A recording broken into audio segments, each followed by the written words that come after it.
Good morning and a very warm welcome. You're watching the Breakfast Rundown on TV1. I'm Therunee Karunaratne. We're coming to you live and direct from our Newsfirst studios here in Colombo. As always, right here on the Breakfast Rundown, we are ready to bring to you details on several important local as well as international news items. Stay tuned with us. We have all the news in detail.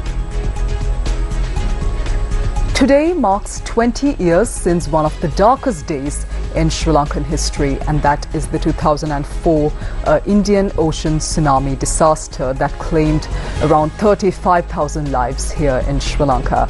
The word tsunami was unfamiliar to us Sri Lankans until the wave that changed us forever and took away thousands of precious lives on that fateful day in 2004.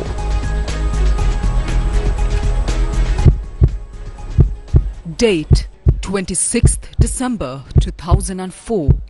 Time 6:58 a.m. Location deep seas close to northern Sumatra, Indonesia. A massive 9.1 magnitude earthquake.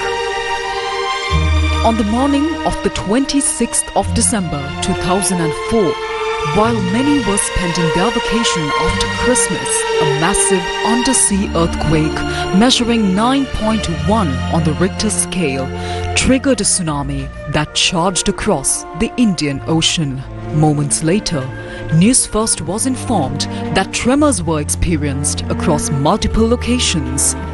Thereafter, information was received noting that ocean water flooded the coastal areas of Trincomalee 2 hours after the earthquake.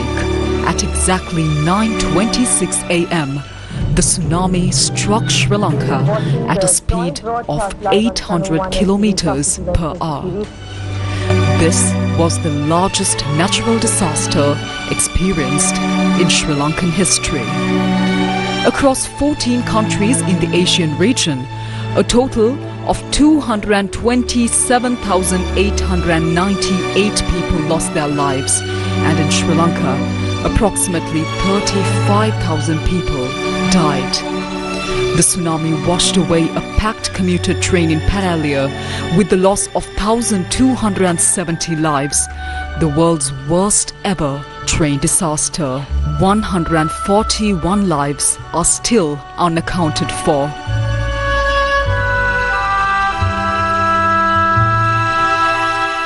Understanding the gravity of this disaster, Newsfirst went beyond the scope of simply reporting on the tsunami, and the Capital Maharaja Group launched a series of programs on several avenues. The lineup of the live program that was launched brings back the memories from 20 years ago.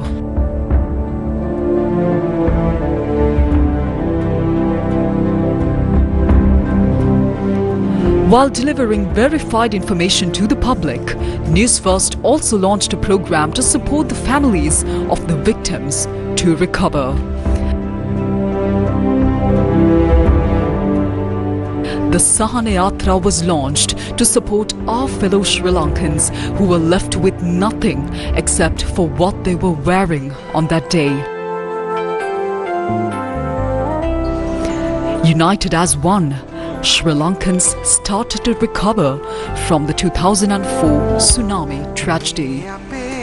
20 years later, we remember the victims of this disaster, praying that such an event does not take place ever again in Sri Lanka.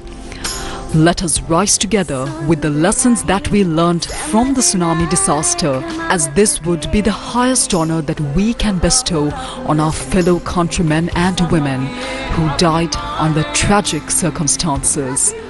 Let's rise together.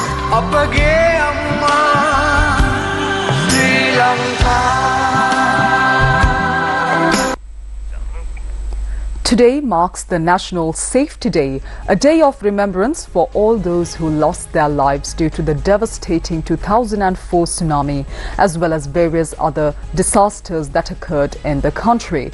Since the day of the 2004 tsunami that changed Sri Lankans forever, December 26th has been commemorated every year.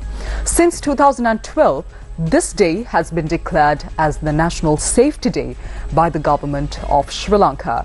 In remembrance of all the lives that were lost on the 26th of December 2004, a National Safety Day commemoration will be held today at 9 a.m. at the Defence Ministry's Disaster Management Division. The event is set to take place from 9 a.m. to 11:30 a.m. today under the leadership of the Deputy Minister of Defence with the participation of the Secretary of Defence. On to more local news now. The National Water Supply and Drainage Board announced that the water supply to several areas in the Western Province will be suspended for 18 hours starting this morning. Accordingly, it is said that there will be an interruption from 9 a.m. today to 3 a.m. tomorrow for urgent repairs due to a breakdown in the main transmission line. The affected areas include Kaluthara South, Kaluthara North, Baddua, Baskadua, Moronthudua as well as Bombubala. Many people gathered near the Goalface Green in Colombo last night to experience the festive spirit of Christmas. The areas around Colombo were also filled with massive crowds last night. People had come to see the Christmas display set up around Colombo Goalface Green and the Presidential Secretariat with great enthusiasm.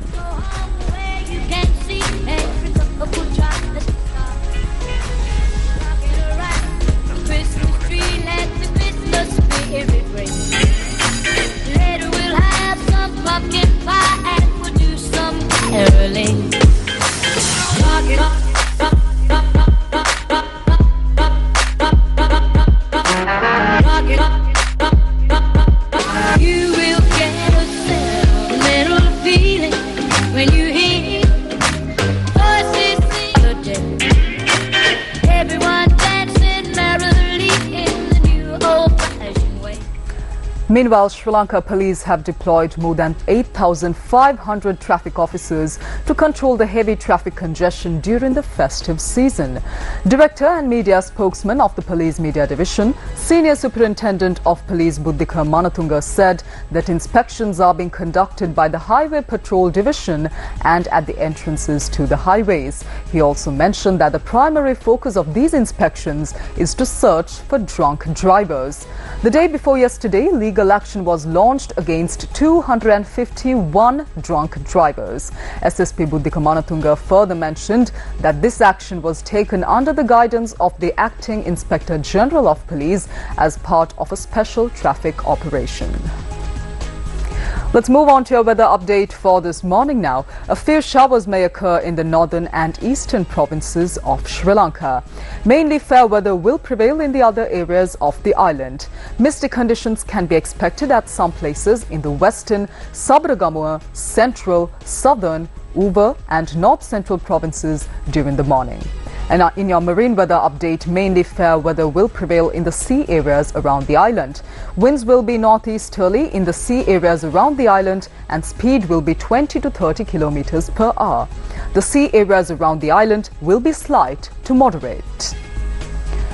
Moving on to international news for this morning, Ukrainian President Volodymyr Zelensky says Russia made a conscious choice by launching a major overnight attack on his country's energy infrastructure on Christmas Day. Ukraine's Air Force said it had detected 184 missiles and drones, but many were shot down or missed their targets. It said there were casualties from the strikes, but gave no figures. Moscow confirmed the attack and claimed that its goal had been achieved. The attack led to power cuts across the country, including in the capital Kyiv, where some residents sheltered in metro stations. Russia's defense confirmed its forces carried out a massive strike on critical energy facilities in Ukraine. It added that the strike had been a success and that all targets had been hit. Ukraine's largest private energy company, DTEK, said this was the 13th major attack on the country's energy sector this year. Well, our second international news item for this morning comes in from Syria. Syria's new rebel-led authorities say 14 Interior Ministry personnel have been killed and 10 injured in an ambush by forces loyal to ousted President Bashar al-Assad in the west of the country. They say fighting took place near the Mediterranean port of Tarouz on Tuesday. Reports say the security forces were ambushed as they tried to arrest a former officer in connection to his role at the notorious Saidania prison close to the capital, Damascus. Just over 2 weeks ago, Assad's presidency fell to rebel forces led by the Islamist Hayat Tahrir al-Sham or HTS faction. The UK-based Syrian Observatory for Human Rights or SOHR said 3 militants were also killed in the clashes. It added that the security forces later brought in reinforcements. The rebels' lightning offensive that started from Syria's northeast and spread all over the country ended the Assad family's more than 50-year rule.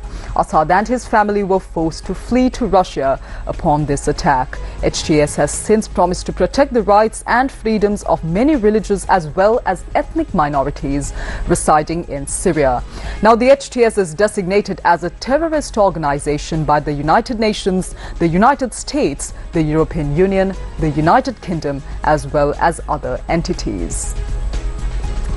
Well, that's a wrap of this morning's edition of the Breakfast Rundown on TV1. I'm Therunee Karunaratne. I'll see you once again tomorrow right here on TV1 at 7 a.m. Until then, take care. Have a wonderful day ahead.